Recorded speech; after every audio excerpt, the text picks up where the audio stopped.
Dans tous les quartiers abidjanais, les supérettes fleurissent à chaque coin de rue. De nombreux consommateurs fréquentent de plus en plus ces magasins de proximité au détriment des petites boutiques chez Diallo.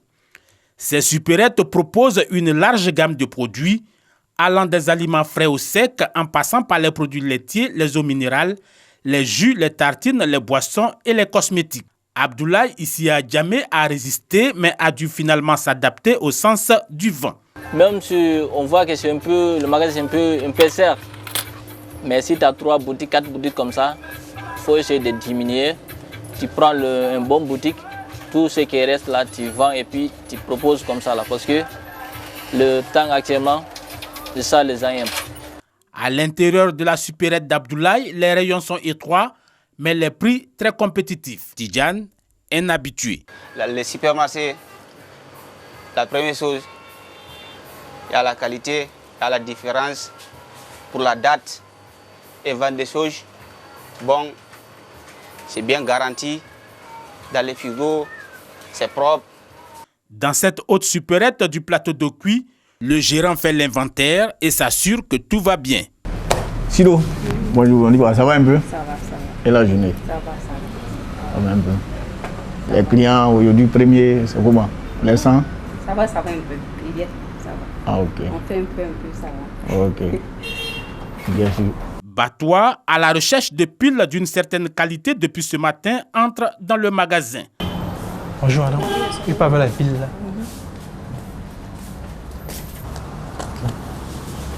Je veux faire la supérette parce que c'est encore plus sûr et puis encore un peu moins cher quoi. Moi c'est ça quoi, moi c'est ça. Le succès des supérettes est indéniable, mais il faut être mieux organisé pour tenir la concurrence. Les difficultés, il faut dire qu'on en a beaucoup. Hein. Là, on en a beaucoup, les supermarchés. Surtout quand tu es seul, c'est pas facile. Avec les charges, les impôts, vraiment, c'est pas facile. Des vitrines modernes avec une offre de services diversifiée, cela a forcément un coût auquel il faut ajouter des loyers plus élevés, sans oublier la logistique d'approvisionnement, en l'occurrence les camions de livraison. S'il y a des comptes, comme on appelle, des banques qui peuvent octroyer du crédit, puis qu'on essaie de travailler et rembourser ces gens de crédit, je pense que c'est très bon. Mais bon. À côté de ces difficultés, les opérateurs du secteur sont appelés à être plus regardants sur les exigences de la profession. Produits mal entretenus, rayons souvent poussiéreux, produits périmés, le secteur a besoin d'un contrôle beaucoup plus accru. Malgré tout, le ministère en charge du commerce se félicite de la modernisation de l'activité.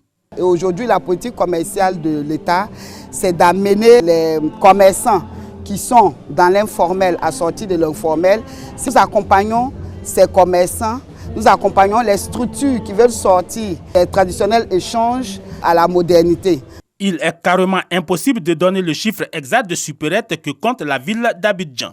Mais cette multiplication des supérettes est vue également comme une aubaine pour les associations de consommateurs. Le développement du commerce de proximité est une excellente chose pour les consommateurs que nous sommes parce qu'il demandera moins d'énergie pour s'approvisionner.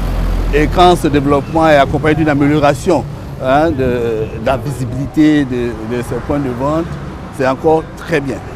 Mais il est important que toute cette visibilité et puis cette prolifération soit accompagnée également du respect de la réglementation en matière de commerce, notamment l'affichage des prix. Pour cet économiste, ce nouveau créneau emprunté par le commerce de proximité est une véritable niche de ressources pour l'État, notamment en matière de recettes.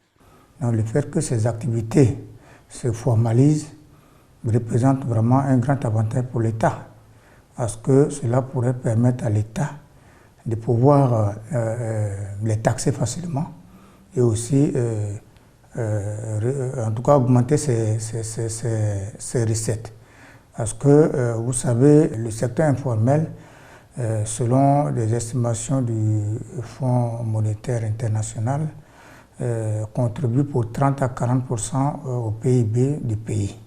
De bonnes raisons de bien organiser ces supérettes afin d'en faire une véritable source d'emploi pour les jeunes.